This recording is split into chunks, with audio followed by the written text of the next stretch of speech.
elektrikin në shpi. Po nëse ja kanë thënë. Po nëse ja kanë thënë. Po shon taf po këtë punë zoti Shadiku. A din pse? Sepse këta po shihet çoa që edhe ish opozita kanë një pakt me djallin.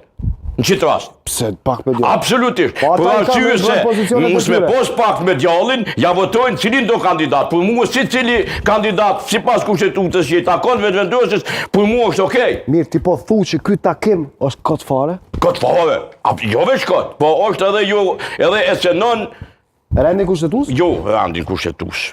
E cënon me mbrojtjen demokratike të institucioneve.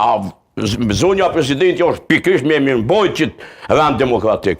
Për arsye se nuk janë këtë partit madhnaja të vendit. Për arsye se mungon lista sërbska. Lista sërbe ka mungon. Dhe kjo është cënim absolut i rendit demokratik në Republikën e Kosovës. Le të thonë 1 milion shqiptarë. E le të thonë se Kosova ose funksionon me ta ose funksionon fare.